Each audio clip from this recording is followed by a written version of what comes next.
আপনাদেরকে আজকে এমন একটা জিনিস শেখাবো, ইতালিতে যেইখানেই যান আপনার এটা দরকার হবেই। কারণ আপনি ইতালিতে যে কোনো জায়গায় আপনার ইমার্জেন্সি প্রয়োজন হতে পারে, ওয়াশরুমে যেতে হতে পারে, তাহলে আপনি কিভাবে জিজ্ঞেস করবেন বাথরুম কোথায়?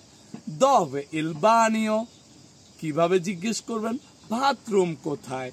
dove il bagno? বাথরুম কোথায়? dove il bagno?